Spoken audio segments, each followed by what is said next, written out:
اعوذ باللہ من الشیطان الرجیم بسم اللہ الرحمن الرحیم۔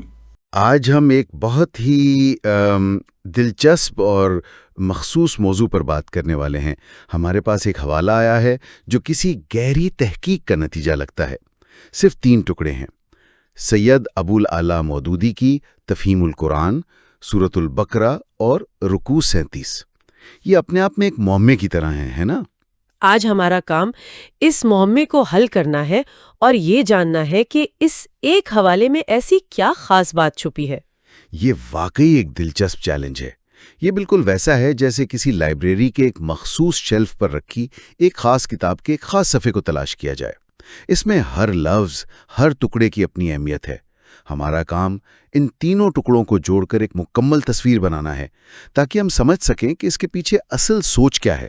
ٹھیک ہے، تو آئیے اس کی کھوج شروع کرتے ہیں۔ پہلا سراغ ہے مصنف اور ان کی کتاب، سید ابو الاعلیٰ مودودی اور تفہیم القرآن۔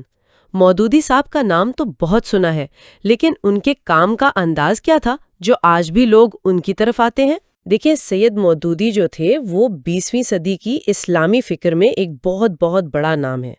ان کی خاص بات یہ تھی کہ وہ صرف ایک روایتی عالم دین نہیں تھے۔ اچھا، وہ ایک صحافی تھے، ایک مفکر اور ایک نظریاتی رہنما تھے۔ ان کا سب سے بڑا کام اسلام کو صرف چند عبادات اور رسومات کے مجموعے سے نکال کر ایک مکمل ضابطۂ حیات کے طور پہ پیش کرنا تھا۔ مطلب سیاست، معیشت، معاشرت، قانون، یہ سب کچھ؟ جی بالکل، زندگی کا ہر شعبہ۔ اور تفہیم القرآن جو ہے وہ اسی سوچ کا نچوڑ ہے۔ یہ صرف قرآن کا ترجمہ یا تفسیر نہیں ہے، بلکہ یہ قرآن کے پیغام کو 20ویں صدی کے ذہن کے لیے قابل فہم بنانے کی ایک کوشش ہے۔ یہ ایک بڑا دعویٰ ہے کہ اسلام ایک مکمل نظام حیات ہے۔ کیا اس وقت کے روایتی علماء نے اس نظریے کو چیلنج نہیں کیا؟ میرا مطلب ہے اسلام کو سیاست اور معیشت سے جوڑنا ایک متنازع خیال رہا ہوگا۔ بالکل، یہ بہت متنازع تھا، اور یہی چیز مودودی صاحب کو منفرد بناتی ہے۔ انہوں نے ایک ایسے وقت میں لکھنا شروع کیا جب مسلمان دنیا نو آبادیاتی نظام سے نکل رہی تھی اور اپنی شناخت تلاش کر رہی تھی۔ ان کے سامنے سوال تھا کہ کیا جدید ریاست اور معاشرہ اسلام کی بنیاد پر قائم ہو سکتا ہے؟ اور مودودی صاحب نے اس کا جواب ہاں میں دیا۔ جی، اور پھر اپنی پوری زندگی اس کا فکری اور عملی خاکہ پیش کرنے میں لگا دی۔ تفہیم القرآن کی زبان بہت سادہ اور منطقی ہے۔ وہ ہر سورت سے پہلے ایک تفصیلی تعارف لکھتے ہیں جس میں اس کا تاریخی پس منظر، مرکزی خیال اور مضامین بیان کرتے ہیں۔ اچھا، یہ تو بہت مددگار ہوتا ہوگا۔ جی، یہ قاری کو ایک ذہنی نقشہ فراہم کرتا ہے جس سے وہ آیات کے سمندر میں گم نہیں ہوتا۔ یعنی انہوں نے اسے صرف علماء کے لیے نہیں بلکہ عام پڑھے لکھے شخص کے لیے لکھا۔ جی بالکل، انہوں نے ایک ایسے انداز میں لکھا کہ ایک انجینئر جو منطق اور سائنس کی زبان سمجھتا ہے، یا ایک وکیل جو قانون کی باریکیوں کو جانتا ہے، جب اسے پڑھے تو اسے لگے کہ یہ کتاب براہ راست اس کے ذہن سے مخاطب ہے۔ یہ صرف روحانی تسکین نہیں دیتی بلکہ فکری الجھنوں کو بھی سلجھاتی ہے۔ بالکل، یہی وجہ ہے کہ آج بھی لوگ، خاص طور پر جب انہیں جدید مسائل کا اسلامی حل درکار ہوتا ہے، تو وہ تفہیم القرآن کی طرف رجوع کرتے ہیں۔ اچھا، تو یہ پہلا ٹکڑا حل ہوا۔ ہمارے پاس ایک جدید ذہن رکھنے والا مفسر ہے جو اسلام کو ایک مکمل نظام کے طور پر دیکھتا ہے۔ اب آتے ہیں دوسرے سراغ پر، سورۃ البقرہ۔ یہ قرآن کی سب سے طویل سورت ہے۔ اس کا انتخاب کیوں؟ اس میں ایسی کیا خاص بات ہے؟ اگر مودودی کا نقطۂ نظر ایک جدید نظام کی تلاش ہے تو سورۃ البقرہ اس نظام کا آئین ہے۔ آئین؟ جی، یہ سورت مکہ میں نہیں بلکہ مدینہ میں نازل ہوئی، جب مسلمان ایک منتشر اقلیت سے نکل کر ایک منظم ریاست اور معاشرے کی بنیاد رکھ رہے تھے۔ اچھا، تو حالات بدل چکے تھے۔ جی، مکی صورتوں کا زور زیادہ تر عقائد، توحید اور آخرت پر ہوتا تھا، لیکن مدنی صورتوں میں عملی زندگی کے لیے ہدایات ہیں، اور سورۃ البقرہ اس کی بہترین مثال ہے۔ آمین، یہ تشبیہ بہت دلچسپ ہے۔ تو آپ کہہ رہی ہیں کہ یہ صرف روحانی رہنمائی کی کتاب نہیں بلکہ ایک عملی دستور کی طرح ہے۔ بالکل، اسے اسلامی معاشرے کا دستور سمجھیں۔ اس میں ریاست کے بنیادی اصول ہیں، معیشت کے رہنما خطوط ہیں جیسے سود کی ممانعت اور تجارت کے اصول، اور سماجی قوانین بھی۔ جی، اس میں فوجداری قانون بھی ہے اور خاندانی قوانین بھی۔ نماز، روزہ، حج، زکوٰۃ جیسے عبادات کے احکامات کے ساتھ ساتھ وراثت، نکاح، طلاق اور قصاص الدیت جیسے موضوعات پر تفصیلی ہدایات ہیں۔ تو اگر کوئی شخص اسلام کو ایک نظام کے طور پر سمجھنا چاہتا ہے تو سورۃ البقرہ اس کے لیے ایک طرح سے نقطہ آغاز ہے۔ بالکل صحیح۔ یہ بات اب بالکل واضح ہو رہی ہے۔ ایک جدید مفکر جو نظام کی بات کرتا ہے اور وہ قرآن کے اس حصے کا انتخاب کر رہا ہے جو خود ایک نظام کا بلو پرنٹ ہے۔ لیکن اس حوالے میں ایک اور چیز ہے جو مجھے تھوڑا الجھا رہی ہے۔ رکوع 37۔ ہم نے پاروں اور صورتوں کے بارے میں تو سنا ہے، یہ رکوع کیا چیز ہے؟ یہ تو بہت ہی مخصوص بات لگ رہی ہے۔ اور یہی وہ نقطہ ہے جہاں یہ تحقیق ایک عمومی مطالعے سے نکل کر ایک بہت ہی مخصوص اور گہری کھوج بن جاتی ہے۔ دیکھیں، قرآن کی ایک تقسیم پاروں میں ہے جو پڑھنے کی سہولت کے لیے ہے۔ جی۔ ایک تقسیم صورتوں کی ہے جو خود اللہ کی طرف سے ہے۔ لیکن ایک تیسری تقسیم بھی ہے جسے رکوع کہتے ہیں۔ یہ بنیادی طور پر ایک موضوعاتی تقسیم ہے۔ موضوعاتی تقسیم؟ جی، ہر رکوع میں آیات کا ایک ایسا مجموعہ ہوتا ہے جو ایک مکمل موضوع یا خیال کو بیان کرتا ہے۔ جیسے ہی وہ موضوع مکمل ہوتا ہے، رکوع ختم ہو جاتا ہے اور اگلے رکوع سے ایک نیا موضوع شروع ہوتا ہے۔ اچھا، تو یہ بات ہے۔ میں نے قرآن کئی بار پڑھا ہے لیکن کبھی اس نظر سے نہیں دیکھا کہ ہر رکوع ایک مکمل موضوعاتی اکائی ہے۔ اس کا مطلب تو یہ ہوا کہ یہ کتاب میں ابواب یا چیپٹرز کی طرح ہیں۔ آپ اسے بالکل تھیمیٹک چیپٹرز کہہ سکتے ہیں۔ اس کا ایک عملی فائدہ نماز میں بھی ہوتا ہے۔ امام جب تلاوت کرتا ہے تو ایک رکوع مکمل کر کے رکوع میں جا سکتا ہے۔ اس طرح بات ادھوری نہیں رہتی۔ صحیح۔ لیکن ہمارے اس معاملے میں اس کی اہمیت یہ ہے کہ رکوع 37 کا انتخاب کرنے کا مطلب ہے کہ تلاش کرنے والے کی دلچسپی پوری صورت میں نہیں، بلکہ اس کے اندر موجود ایک بہت ہی خاص موضوع میں ہے۔ بالکل، وہ کسی عمومی نصیحت کی تلاش میں نہیں ہے بلکہ ایک مخصوص مسئلے پر مرکوز ہے۔ آئیے اب ان تمام نکات کو جوڑتے ہیں۔ ہمارے پاس 20ویں صدی کا ایک بڑا مسئلہ ہے جو قرآن کو جدید نظام کے طور پر پیش کرتا ہے۔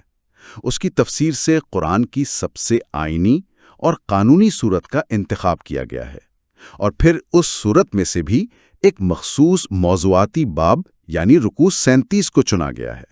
اب سب سے بڑا سوال، آخر اس رکوع 37 میں ہے کیا؟ یہی اس معاملے کا کلائمیکس ہے۔ اس کا تعلق ہے خیرات سے، یعنی اللہ کی راہ میں خرچ کرنے کے فلسفے سے۔ اور بظاہر یہ ایک بہت سیدھا سادہ عمل لگتا ہے، کسی ضرورت مند کو کچھ دے دیا۔ بالکل، لیکن آج ہم جس ماخذ کا جائزہ لے رہے ہیں وہ بتاتا ہے کہ یہ ایک بہت پیچیدہ روحانی اور آپ کہہ لیں معاشی فیصلہ ہے۔ معاشی فیصلہ؟ وہ کیسے؟ یہ دراصل دنیاوی نقصان کے خوف اور اللہ کے وعدے پر یقین کے درمیان ایک کشمکش ہے۔ واہ! جی، یہ اقتباس خیرات کو ایک عام سماجی کام سے نکال کر ایک گہری عبادت کی شکل دیتا ہے۔ یہ صرف یہ نہیں بتاتا کہ کیا دینا ہے، بلکہ یہ بھی کہ کیوں، کیسے اور کسے دینا ہے۔ بالکل، اور اس پورے عمل کے پیچھے جو ذہنیت ہے یہ اس کا تجزیہ کرتا ہے۔ خوف اور امید، کنجوسی اور فیاضی، اور دنیاوی ہوشیاری اور حقیقی حکمت کے درمیان فرق۔ بالکل صحیح۔ تو آئیے اس گتھی کو سلجھاتے ہیں۔ سب سے پہلا سوال جو میرے ذہن میں آتا ہے وہ یہی ہے کہ آخر دیا کیا جائے؟ اکثر لوگ گھر کی صفائی کرتے ہوئے وہ چیزیں نکالتے ہیں جو اب ان کے کام کی نہیں رہیں۔ اور یہ ہدایت بہت ہی بنیادی اور طاقتور ہے۔ اچھا؟ ماخذ کہتا ہے کہ اپنی کمائی میں سے اور جو کچھ زمین سے اگتا ہے اس میں سے بہترین حصہ اللہ کی راہ میں خرچ کرو۔ بہترین حصہ؟ جی، اور خاص طور پر اس بات سے خبردار کرتا ہے کہ جان بوجھ کر ردی چیز کا انتخاب نہ کرو۔ اس میں ایک بڑی خوبصورت مثال دی گئی ہے کہ اگر وہی خراب چیز تمہیں کوئی تحفے میں دے تو تم خود اسے لینا پسند نہیں کرو گے سوائے اس کے کہ تم آنکھیں بند کر لو۔ یہ تو بہت گہری بات ہے، یعنی معیار وہی رکھو جو اپنے لیے پسند کرتے ہو، لیکن اس کے پیچھے منطق کیا ہے؟ منطق اللہ کی صفات سے جڑی ہوئی ہے۔ دیکھیں، تفسیر میں بتایا گیا ہے کہ اللہ تعالیٰ خود حمید ہے۔ حمید یعنی ہر تعریف کے لائق، جی، اور بہترین صفات کا مالک۔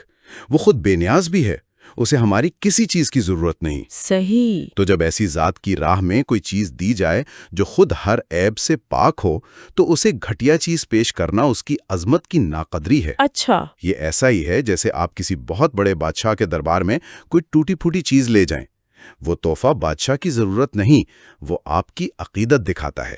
واہ، یعنی یہ خیرات اللہ کے لیے نہیں بلکہ خود ہمارے اپنے روحانی فائدے کے لیے ہے؟ بالکل، یہ تو پورا زاویہ ہی بدل دیتا ہے۔ یہ لین دین خدا اور بندے کے درمیان نہیں بلکہ بندے اور اس کے اپنے نفس کے درمیان ہو رہا ہے۔ بالکل، اللہ تو غنی اور فیاض ہے، وہ چاہتا ہے کہ اس کے بندے بھی اس کی ان صفات کا عکس بنے۔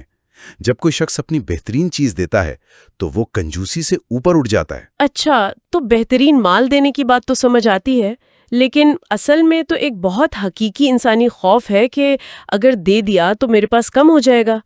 کیا ماخذ اس پر بھی بات کرتا ہے؟ یہ اس گفتگو کا آپ کہہ لیں سب سے دلچسپ حصہ ہے۔ ماخذ دو بالکل متضاد آوازوں کا ذکر کرتا ہے جو انسان کے ذہن میں چلتی ہیں۔ ایک آواز شیطان کی ہے جو انسان کو مستقبل کی مفلسی سے ڈراتا ہے۔ اچھا، پیسے بچا کر رکھو، کل کو کیا ہوگا؟ جی، اگر سب کچھ دے دیا تو خود فقیر ہو جاؤ گے، اور اس خوف کے نتیجے میں وہ انسان کو بے حیائی اور برے کاموں پر اکساتا ہے، جیسے کنجوسی یا شاید حرام طریقوں سے مال جمع کرنا۔ بالکل۔ اور دوسری آواز کون سی ہے؟ دوسری آواز اللہ کی ہے جو اپنی بخشش اور فضل کا وعدہ کرتا ہے۔ وہ کہتا ہے کہ تم خرچ کرو، میں تمہیں اور زیادہ دوں گا، میرا فضل بہت وسیع ہے۔ اور یہیں پر حکمت کا تصور آتا ہے نا؟ جی بالکل، کہا گیا ہے کہ اللہ جسے چاہتا ہے حکمت عطا کرتا ہے، اور جسے حکمت مل گئی اسے حقیقت میں بڑی دولت مل گئی۔ حکمت، یہ لفظ ہم بہت سنتے ہیں، لیکن یہاں اس کا کیا مطلب ہے؟ یہاں حکمت کا مطلب ہے صحیح بصیرت، دور اندیشی، وہ صلاحیت جس سے انسان وقتی فائدے اور نقصان سے آگے دیکھ سکے۔ اچھا، تفسیر اس کی وضاحت یوں کرتی ہے کہ ایک شخص وہ ہے جسے دنیاوی لوگ ہوشیار سمجھتے ہیں۔ وہ اپنا پیسہ جوڑ جوڑ کر رکھتا ہے، خرچ کرنے سے ڈرتا ہے۔ لیکن عملی دنیا میں تو ایسے ہی شخص کو سمجھدار یا فائنینشلی سیوی کہا جاتا ہے۔ بالکل، اور ماخذ اسی دنیاوی سمجھداری کو چیلنج کر رہا ہے۔ اچھا، اس کے مطابق حقیقی عقل مند اور حکمت والا وہ شخص ہے جسے اللہ نے بصیرت کا نور دیا ہے۔ وہ سمجھتا ہے کہ یہ دنیا کی زندگی عارضی ہے۔ اور یہاں کا مال بھی عارضی ہے؟ جی، اس کی نظر آنے والی ہمیشہ کی زندگی پر ہوتی ہے۔ وہ اپنے اس عارضی سرمایہ کو اس دائمی زندگی کے لیے استعمال کرتا ہے۔ یہ دراصل اچھی سرمایہ کاری کی ایک بالکل نئی تعریف ہے۔ یہ تو بہت دلچسپ بات ہے، یعنی دنیاوی سرمایہ کاری میں ہم خطرہ مول لیتے ہیں مستقبل کے فائدے کے لیے۔ جی، اور یہاں بھی یہی اصول لاگو ہو رہا ہے، لیکن ایک روحانی سطح پر۔ بالکل یہی بات ہے۔ یہ ایک اسپریچول وینچر کیپٹل ہے۔ آپ ایک ایسی چیز میں سرمایہ کاری کر رہے ہیں جس کا منافع یقینی ہے اور بے حساب ہے، کیونکہ وعدہ کرنے والی ذات خود اللہ کی ہے۔ تو حکمت والا شخص شیطان کے خوف پر قابو پا کر اللہ کے وعدے پر بھروسہ کرتا ہے۔ جی، وہ جانتا ہے کہ حقیقی مفلسی مال کا کم ہونا نہیں بلکہ دل کی تنگی ہے۔ صحیح، تو ہم نے یہ سمجھ لیا کہ نیت کیا ہو، معیار کیسا ہو، اور ذہنی کشمکش میں حکمت کا کردار کیا ہے۔ لیکن اب سوال یہ ہے کہ اس عمل کو کیا جائے کیسے؟ کیا سب کے سامنے دینا بہتر ہے یا چھپا کر؟ جی، اور یہاں بھی ماخذ ایک بہت عملی اور متوازن اصول دیتا ہے۔ وہ کہتا ہے کہ اگر تم اعلانیہ طور پر صدقہ دو تو یہ بھی اچھا ہے، لیکن اگر تم اسے چھپا کر غریبوں تک پہنچا دو تو یہ تمہارے لیے زیادہ بہتر ہے۔ زیادہ بہتر؟ جی، اس سے تمہارے گناہ مٹیں گے۔ لیکن تفسیر اس میں ایک اہم فرق واضح کرتی ہے۔ اور وہ کیا ہے؟ جو صدقہ فرض ہے جیسے زکوٰۃ، اسے اعلانیہ دینا افضل ہے۔ اچھا، اس کی کیا وجہ ہو سکتی ہے؟ فرض عبادات کو اعلانیہ کرنے میں کیا حکمت ہے؟ اس کی دو وجوہات ہو سکتی ہیں۔ ایک تو یہ ہے کہ جب فرض اعلانیہ ادا کیا جاتا ہے تو دوسرے مسلمانوں کو بھی ترغیب ملتی ہے۔ صحیح۔ اور اسلامی معاشرے کا ایک اہم ستون مضبوط ہوتا ہے۔ دوسری وجہ یہ ہے کہ اس سے انسان پر یہ تہمت نہیں لگتی کہ وہ ایک فرض ادا نہیں کر رہا۔ اور جو صدقات فرض نہیں ہیں یعنی نوافل، انہیں چھپا کر دینے کی بہت زیادہ تاکید کی گئی ہے۔ تو اس کا مطلب ہے کہ اعلانیہ دینے کا مقصد دوسروں کو ترغیب دینا ہو سکتا ہے، جبکہ چھپا کر دینا اپنی نیت کو خالص رکھنے کا ایک ذریعہ ہے، دکھاوے سے بچنے کے لیے۔ یہی اصل نقطہ ہے۔ تفسیر کے مطابق چھپا کر نیکی کرنے کا سب سے بڑا فائدہ یہ ہے کہ اس سے انسان کے نفس کی مسلسل اصلاح ہوتی ہے۔ جب آپ کوئی اچھا کام کرتے ہیں اور کسی کو نہیں بتاتے تو اس کا اجر صرف اللہ سے مانگتے ہیں۔ اس سے آپ کے اندر سے ریاکاری اور شہرت کی خواہش ختم ہوتی ہے، اور اخلاص، توکل جیسی صفات پروان چڑھتی ہیں۔ بالکل۔ یہ عمل آپ کے کردار کو اندر سے پاکیزہ کرتا ہے اور یہی چیز اللہ کے ہاں مقبولیت کا سبب بنتی ہے۔ یہ تو بہت گہری نفسیاتی تربیت ہے۔ اچھا، اب ہم آخری اور شاید سب سے اہم سوال کی طرف آتے ہیں۔ خیرات دی کس کو جائے؟ جی، کیا اس کا دائرہ کار صرف مسلمانوں تک محدود ہے؟ یہ ایک بہت اہم سوال تھا جو ابتدائی دور کے مسلمانوں کے ذہن میں بھی تھا۔ اچھا، ماخذ بتاتا ہے کہ وہ اپنے غیر مسلم رشتہ داروں کی مالی مدد کرنے میں ہچکچاتے تھے، اس خیال سے کہ وہ ایمان پر نہیں ہیں۔ صحیح۔ اس پر قرآن نے یہ اصول واضح کیا کہ لوگوں کو ہدایت دینا یا نہ دینا یہ اللہ کا کام ہے، تمہارا کام صرف پیغام پہنچانا ہے۔ یعنی کسی ضرورت مند کی مدد اس بنیاد پر نہیں روکنی چاہیے کہ اس کا عقیدہ کیا ہے۔ جی، جب تک مدد اللہ کی رضا کے لیے کی جا رہی ہے اس کا اجر ملے گا۔ یعنی انسانی ہمدردی کو عقیدے کی تفریق سے بالاتر رکھا گیا ہے۔ لیکن کیا ماخذ میں کسی ایسے گروہ کا بھی ذکر ہے جو مدد کا سب سے زیادہ حقدار ہو؟ ہمیں ایسے گھر گئے ہیں کہ اپنی روزی کمانے کے لیے بھاگ دوڑ نہیں کر سکتے۔ اس سے کیا مراد ہے؟ کیا یہ وہ لوگ ہیں جو معذور ہیں؟ نہیں، یہاں صرف جسمانی معذوری مراد نہیں، بلکہ یہ وہ لوگ ہیں جنہوں نے خود کو کسی بڑے مقصد کے لیے وقف کر دیا ہے۔ وقف کر دیا ہے؟ جیسے؟ تفسیر میں اس کی تاریخی مثال اصحاب صفہ کی دی گئی ہے۔ یہ نبی اکرم صلی اللہ علیہ وآلہ وسلم کے زمانے میں تقریباً 300 سے 400 لوگوں کا ایک گروہ تھا جو اپنا گھر بار چھوڑ کر مدینہ آ گئے تھے۔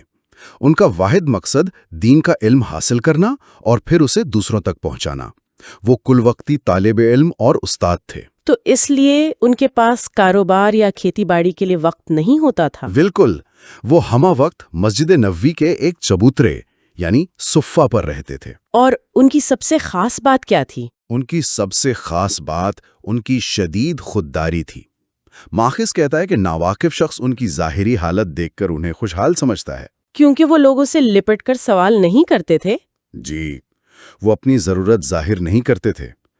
قرآن مسلمانوں کی بصیرت کو ابھارتا ہے کہ تم انہیں ان کے چہروں سے پہچان لوگے۔ واہ، یعنی معاشرے کی ذمہ داری ہے کہ وہ ایسے سفید پوش اور خوددار لوگوں کو تلاش کرے اور ان کی ضرورتیں پوری کرے۔ بالکل، بغیر اس کے کہ انہیں مانگنے پر مجبور کیا جائے۔ اور یہ تو صرف ایک تاریخی مثال نہیں ہے، یہ تو ایک سماجی ماڈل بھی پیش کرتا ہے۔ جی بالکل، ایسے افراد کی کفالت کرنا جو معاشرے کے علمی یا روحانی سرمایہ میں اضافہ کر رہے ہوں، جیسے محققین یا کل وقتی سماجی کارکن۔ بالکل، یہ اصول آج بھی اتنا ہی اہم ہے۔ یہ ہمیں سکھاتا ہے کہ معاشرے کو ان لوگوں کی قدر و کفالت کرنی چاہیے جو اپنی زندگیاں اجتماعی بھلائی کے لیے وقف کر دیتے ہیں۔ یہ لوگ معاشرے کا حقیقی اثاثہ ہیں۔ تو اگر ہم اس ساری گفتگو کو سمیٹیں، ہم نے دینے کے معیار سے بات شروع کی کہ بہترین چیز دی جائے، جی، پھر اس نفسیاتی جنگ پر بات کی جو مفلسی کے خوف اور اللہ کے فضل پر یقین کے درمیان ہوتی ہے۔ حکمت اور دانائی۔ جی، پھر ہم نے حکمت اور دانائی کے حقیقی معنی سمجھے، اعلانیہ اور خفیہ خیرات کے فرق کو جانا، اور اس کی نفسیات کو، اور آخر میں سب سے زیادہ مستحق لوگوں کی نشاندہی کی، خاص طور پر ان کی جو خوددار ہیں اور ایک بڑے مقصد کے لیے وقف ہیں۔ یہ تو خیرات کا ایک مکمل ضابطۂ حیات ہے۔ بلا شبہ یہ خیرات کو ایک سادہ مالی لین دین سے کہیں آگے لے جاتا ہے۔ یہ اسے ایمان کی آزمائش، نفس کے تزکیے کا عمل اور ایک مضبوط معاشرے کی تعمیر کا ذریعہ بنا دیتا ہے۔ اور اس بنیادی اصول پر زور دیتا ہے کہ انسان اپنے فیصلوں کی بنیاد دنیاوی نقصان کے وقتی خوف پر نہ رکھے، بلکہ اللہ کے فضل کی لامحدود امید اور ہمیشہ کی زندگی پر یقین پر رکھے۔ اور آخر میں ہمارے سننے والوں کے لیے سوچنے کا ایک سوال، ماخوذ میں ان لوگوں کی مدد پر زور دیا گیا ہے جو خود کو کسی بڑے مقصد کے لیے وقف کر دیتے ہیں۔ آج کی تیز رفتار مادہ پرست دنیا میں ایسے لوگ کون ہو سکتے ہیں؟ وہ ایک گمنام محقق ہو سکتا ہے، ایک کمیونٹی آرگنائزر یا ایک استاد جو دور دراز گاؤں میں بچوں کو پڑھا رہا ہو۔